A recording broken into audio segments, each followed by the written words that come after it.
Hello. Today I'm happy to announce that this Thursday, Bayer will complete the acquisition of Monsanto. This is good news for several reasons. It's first of all good news for our customers, the farmers around the world, no matter what type of agriculture. If you had told someone 2 decades ago that by 2018 the company that commercialized chemical warfare and the company that commercialized Agent Orange were going to team up to control a quarter of the world's food supply, chances are you would have been labeled a loony. Unless your name was Robert P. Shapiro.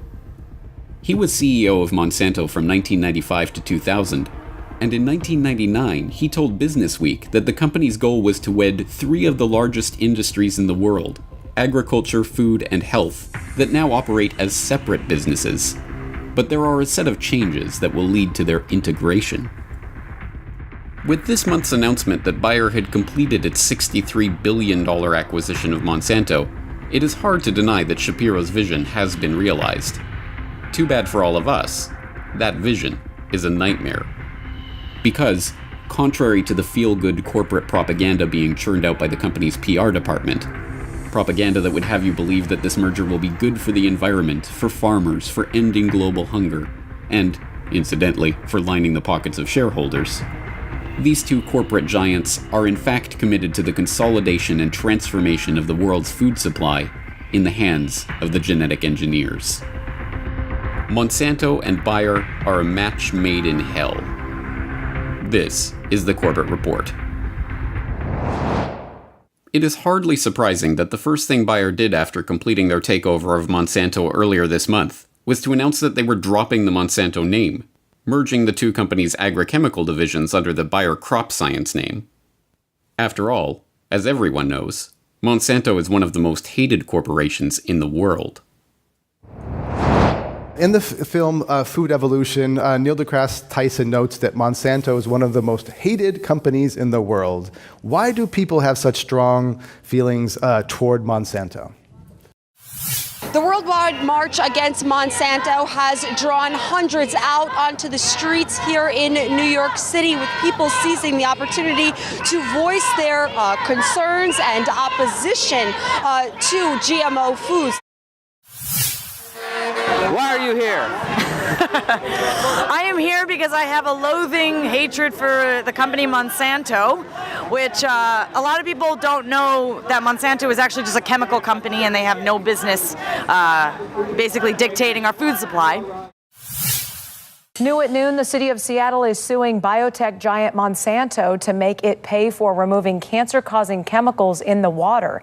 The city says the company knowingly dumped the compounds in the city's drainage system and the Duwamish River for years. Seattle needs to build a stormwater treatment plant to clean the system. That will cost about $27 million. 6 other major municipalities sued Monsanto as well. Environmental lawyers have begun filing lawsuits against Monsanto for cancer deaths related to their product Roundup. What these lawsuits are showing is an effort both on the part of Monsanto and the U.S. government to minimize the message about the dangers of Roundup in relationship to human cancer. Now your bullseye is on Monsanto. Why is Monsanto so crucial to this fight over seeds?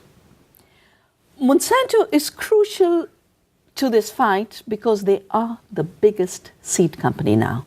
Monsanto is privatizing the seed. They control 95% of the cotton in India, 90% of the soy in this country. They've taken over most of the seed companies of the world. This hatred of Monsanto is not unreasonable. It is, after all, difficult to think of a company that has ruined the lives of more people around the world, either directly through its coercive and litigious practices against small farmers the world over, or indirectly through the pollution of the food supply with their genetically modified crops. Many are familiar with the company's sordid past, including its role in the development of Agent Orange and its contribution to the epidemic of farmer suicides in India. But in recent years, Monsanto has gained special notoriety for its attempt to push the boundary of patent law in a self-admitted effort to gain a monopoly over the world's food supply. Even worse, Monsanto has, thanks to a revolving door with the highest levels of the US government, been not just evil, but extraordinarily effective in spreading its evil seed around the world. That revolving door has seen literally dozens of top Monsanto executives drift in and out of the US government agencies that, laughably, are said to regulate the agrochemical business, including Dennis DeConcini, the former US Senator who now acts as legislative consultant for Monsanto, Mickey Cantor, the Commerce Secretary under President Clinton who also served on Monsanto's board of directors, Michael Taylor, Obama's deputy FDA commissioner who had previously served as Monsanto's vice president for public policy, Linda Fisher, who was appointed deputy administrator of the EPA in 2001, fresh off a 5-year stint as Monsanto's vice president of government and public affairs, and U.S. Supreme Court Justice Clarence Thomas, who served as a corporate lawyer for Monsanto in the 1970s. These officials have helped smooth the way for Monsanto to achieve a number of key corporate objectives, including the passage of the infamous Monsanto Protection Act in 2013. First off, President Barack Obama recently signed into law what many are calling the Monsanto Protection Act. Monsanto, the world's leading producer of genetically modified food, will benefit greatly from the bill since the legislation gives companies dealing in modified organisms and genetically engineered seeds immunity from federal courts. Nothing creepy about that. The bill states that even if future research shows that GMOs or GE seeds cause major health issues in consumers, the federal courts will have no power to stop their spread, use, or sale. Interesting to note, the bill carrying the Mansanto rider has virtually nothing to do with food, agriculture, or consumer health. It was inserted into a spending bill through lobbying efforts and the good work of freshman Senator Roy Blunt. Well, congratulations, Mr. Blunt. Well done. Very good. Maybe write him a letter. I love Mr. Blunt because Monsanto's such a wonderfully healthy, nutritious company. Really looking out, and it's amazing. The Center for Responsive Politics notes that Senator Blunt received $64,250 from Monsanto for his campaign committee between 2000 that and had nothing to do with 2012. him making a protection bill or course anything like not. that. That was just purely good citizenry at work. Of course. Mr. Blunt has been the largest Republican recipient of Monsanto funding as of late. Oh, lovely. So basically, Mr. Blunt gave him an out clause. We don't know what these GMO seeds and all that crazy they do does. Sorry for the sailor talk, but we don't know what these cats do. They basically are poisoning, the plants to kill bugs. And their pesticides are actually killing the bee population. There's research to prove it. And now, because of this law, technically we can't do anything about it. Yeah, we can't go back as citizens. The government can't go back and sue them or hold them accountable for any of the actions that they've done. This is beautiful. This is wonderful politics as usual. The old pay to play kind of technique of we'll give you X amount of dollars, get you elected, and then help us out here. But ironically, of all the corporations in the world, Bayer is one of the few that could compete with Monsanto for its position as the world's most evil company. There are two huge issues with this Bayer-Monsanto merger. The first is that it's going to raise food prices all across the United States and even beyond our borders. Farmers have already experienced a 300% price increase in recent years on everything from seeds to fertilizer, all of which are controlled by Monsanto. And every forecaster is predicting that these prices are going to climb even higher because of this merger. So we're going to have this massive price hike at a time when 14 million Americans have already been unable to provide food for their families. And then we're going to have this ethical problem that's plagued both of these corporations for decades. Let's start with Monsanto. This is a company that produced Agent Orange, which resulted in one of the largest human-induced health epidemics in modern history. They made dioxin, they created and distributed PCBs across the planet, and now pending litigation against them for Roundup is right there. Looking at their rap sheet would scare the heck out of anybody with a brain. They're in the business, actually, really, when you drill down to it, it looks more like a cancer business than anything. They've been hit for false advertising and bribing public officials, then moved to Bayer. So we got Bayer and we got Monsanto. Moved to Bayer. This is a company that's joined at the hip with the Nazis during World War II. They produced a clotting agent for hemophiliacs in 1980s called Factor VIII. This blood clotting agent was tainted with HIV, and then after the government told them they couldn't sell it here, they shipped it all over the world, infecting people all over the world. That's the company. That's just part part of the Bayer story. Right now, they're facing lawsuits over products like Yaz, Xarelto, Essure, Cipro. In fact, the company in 2014 annual report listed 32 different liability lawsuits that the company's now facing. So now you have the worst of the worst joining with the worst of the worst, and we have this magnificent experience of greed with these two huge corporations. This is a merger of evil, probably second only to the kind of merger that we'd see with DuPont and Dow Chemical. It's an ugly story. Again, the media is missing the point. They're not looking at all behind what these people are, and they're people. These corporations are regarded as people. If these are people on a witness stand, it's going to be a very ugly cross-examination. These are people who should probably be in prison rather than engaging in mergers. Although less well known by the general public, Bayer's shameful history is, like Monsanto's, a case study in corporate psychopathy. Founded in 1863 by Friedrich Bayer and Johann Friedrich Westcott, it wasn't until 1899 that the company trademarked its most well-known product, aspirin. Less well remembered is the fact that Bayer was the first company to trademark heroin, which they marketed as a non-addictive alternative to morphine and a cough suppressant. But it was under the stewardship of Karl Duisberg at the turn of the 20th century that the company began to develop its psychopathic character. In 1914, the German Ministry of War appointed Duisberg as one of the co-directors of a commission into the use of dangerous byproducts from the chemical industry. Unsurprisingly, Duisberg and his fellow directors jumped at the opportunity to turn their waste into profit by recommending the development of chlorine gas for use on the battlefield, a direct contravention of the Hague Convention respecting the laws and customs of war on land, which Germany had signed just 7 years earlier. Bayer, under Duisberg's command, did not just participate in the development and use of poison gas in warfare, they spearheaded it. Duisberg personally oversaw the earliest tests of poison gas and bragged about its lethal capabilities. The enemy won't even know when an area has been sprayed with it, and will remain quietly in place until the consequences occur. Setting up a school for chemical warfare at Bayer headquarters in Leverkusen, Duisberg also oversaw the development of phosgene and mustard gas, which he urged the German government to use. This phosgene is the meanest weapon I know. I strongly recommend that we not let the opportunity of this war pass without also testing gas grenades. On April 22, 1915, Duisberg got his wish.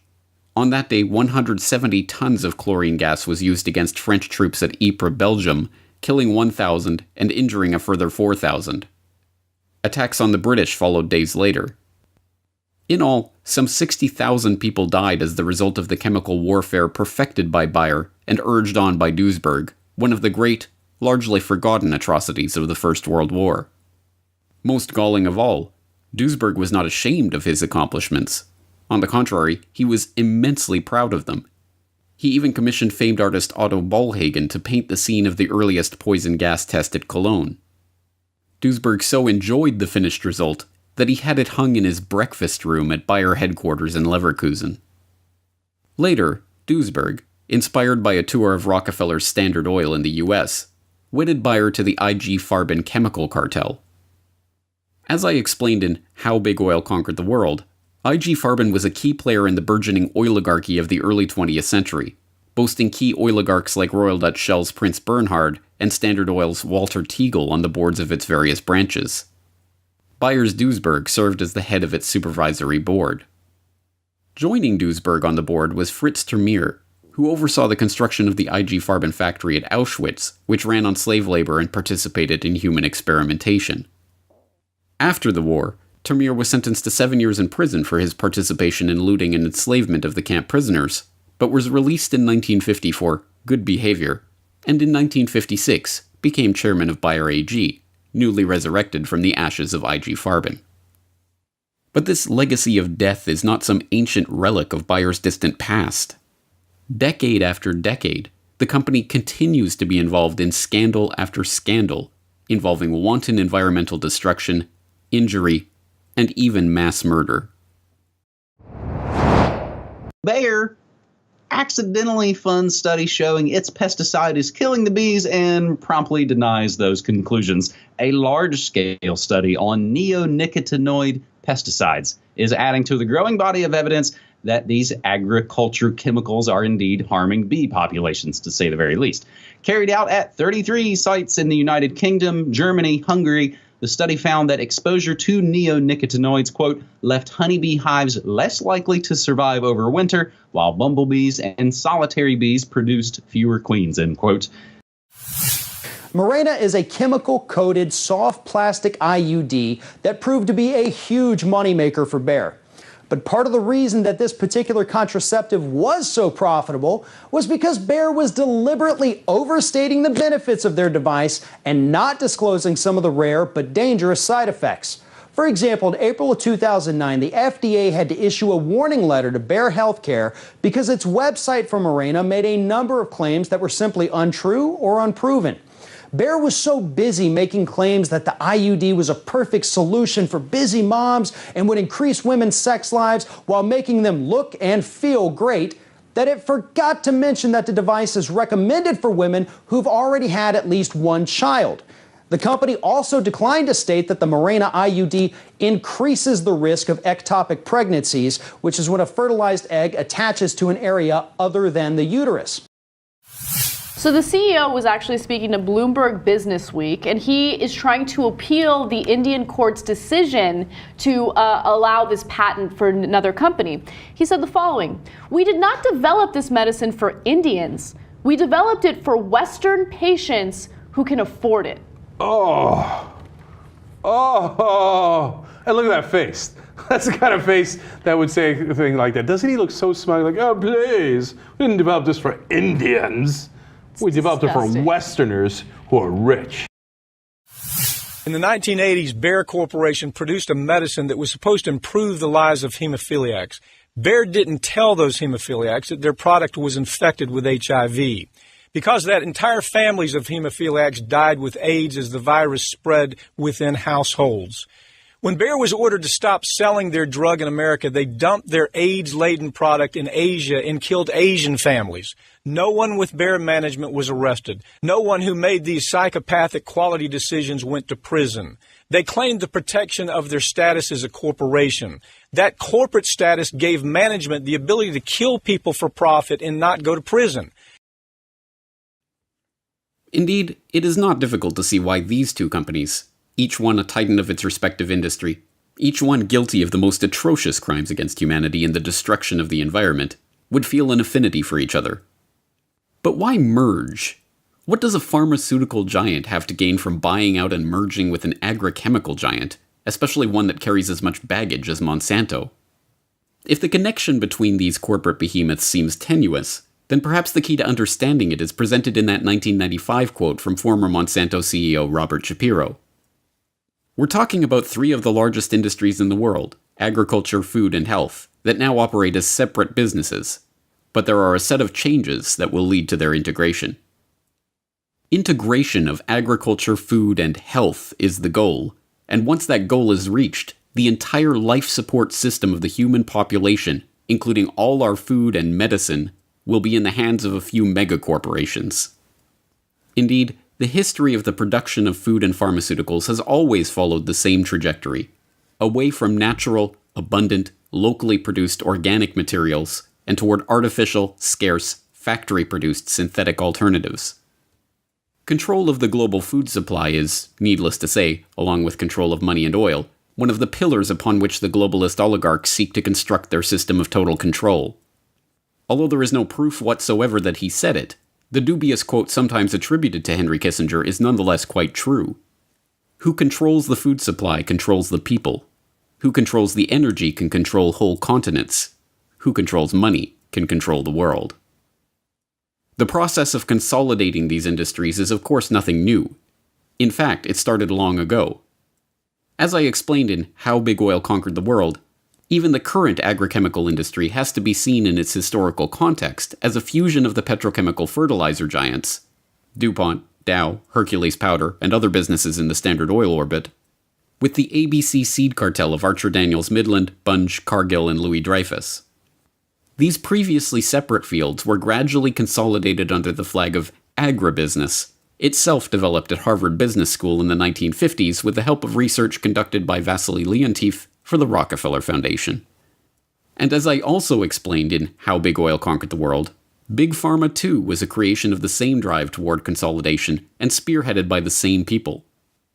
From the Carnegie and Rockefeller-funded institutionalization of the medical profession, to Standard Oil's role in supplying the petrochemicals for the burgeoning pharmaceutical industry, to the role of Rockefeller Institute researchers like Cornelius Rhodes, who developed chemotherapy from the mustard gas pioneered by Bayer, the overlap of the oligarchical interests in cementing global control has been abundantly clear.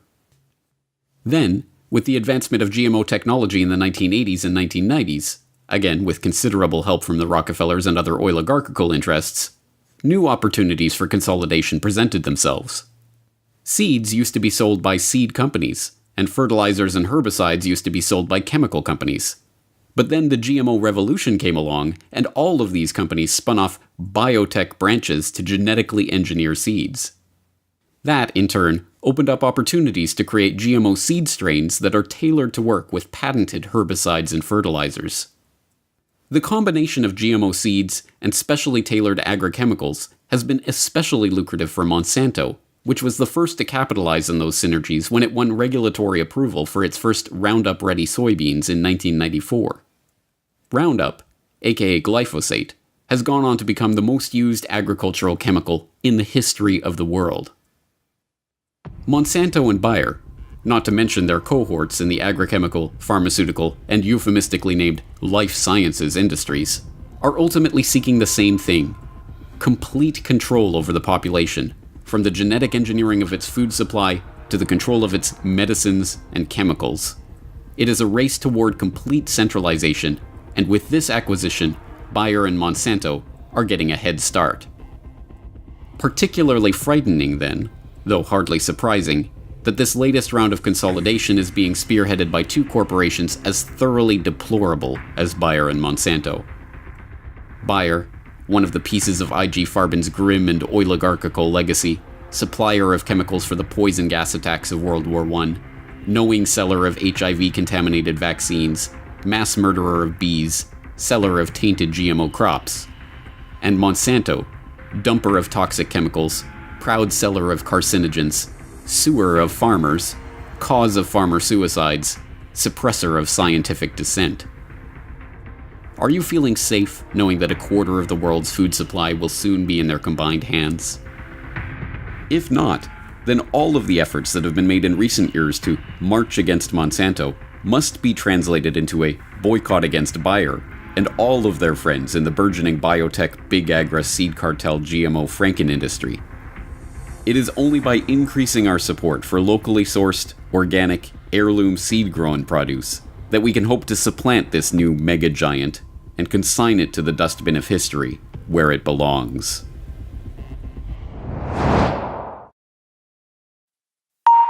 The Corbett Report is brought to you by the Data DVD series. From 2007 to 2016, each set of Data DVDs contains every podcast, every article, every video, and every interview from that year of the website. Celebrate the Corbett Report's decade of alternative media dominance by owning it all, only on these Data DVDs. For more information, please go to corbettreport.com/datadvd.